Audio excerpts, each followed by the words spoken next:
నమస్తే welcome to 4 sides TV. AP Telangana సరిహద్దు check పోస్టుల దగ్గర వాహనాల తనిఖీలను ముమ్మరం చేశారు. ఎన్నికల కోడ్ దృష్టిలో ఉంచుకొని తెలంగాణ పోలీసులు వాహనాలను క్షుణ్ణంగా పరిశీలిస్తున్నారు.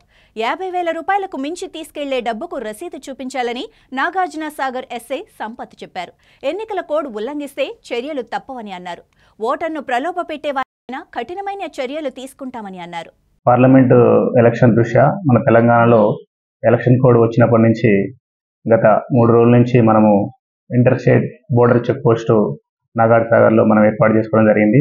అందులో ఐటీబీపీ ఫోర్స్తో పాటు మన లా అండ్ ఆర్డర్ ఫోర్స్తో కలిపి డే అండ్ నైట్ వాహనాలు విస్తృతంగా తనిఖీ చేయడం జరుగుతుంది.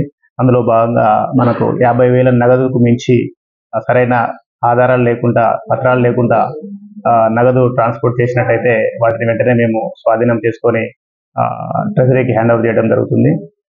తర్వాత ఏదైనా సరైన పత్రాలు లేకుండా బంగారం కానీ హ్యూజ్ మొత్తంలో ఏదైనా వస్తువులు కానీ, కుక్కర్లు కానీ ప్రలోభ పెట్టే విధంగా ఓటర్లని ఏదైనా సప్లై చేయడానికి కానీ ఏదైనా తీసుకెళ్తుంటే వాటిని కూడా మేము అనుమానాస్పదంగా ఉంటే వాటిని వెంటనే సీజ్ చేసి సంబంధిత అధికారులకు కట్టుబాటు చేయడం జరుగుతుంది.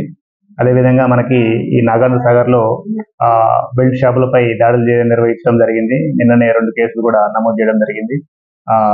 మరియు అదేవిధంగా ఈ ఎంసీసీ వైలేషన్ చాలా స్ట్రిక్ట్గా మేము ఇక్కడ ఫాలో అవడం జరుగుతుంది. ఎవరైనా సరే ఈ ఎన్నికల నియమావళికి విరుద్ధంగా ఎవరైనా పాల్పడితే వెంటనే చట్ట ప్రకారం వారిపై చర్యలు తీసుకోవడం కూడా జరుగుతుంది. మరియు అదేవిధంగా ఈ నాగార్జున సాగర్లో వాట్సాప్ గ్రూపులో అడ్మిన్లో మేము హెచ్చరించడం కూడా జరిగింది.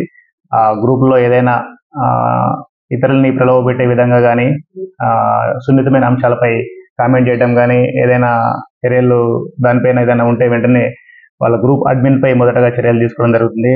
దాని గురించి ఇంతకుముందు కూడా మేము చాలాసార్లు చెప్పడం జరుగుతుంది. ఈ ఎలక్షన్ దృష్ట్యా ఇంకా వాళ్ళని హెచ్చరించడం మరియు వాళ్ళకి బ్రీఫ్ చేయడం కూడా జరిగింది. కావున ఈ ఎలక్షన్ కోడ్ని దృష్టిలో పెట్టుకొని అందరూ ఎలక్షన్ నియమావళికి పాటించి అందరూ సహకరించవలసిందిగా కోరుతున్నాం. Thank you.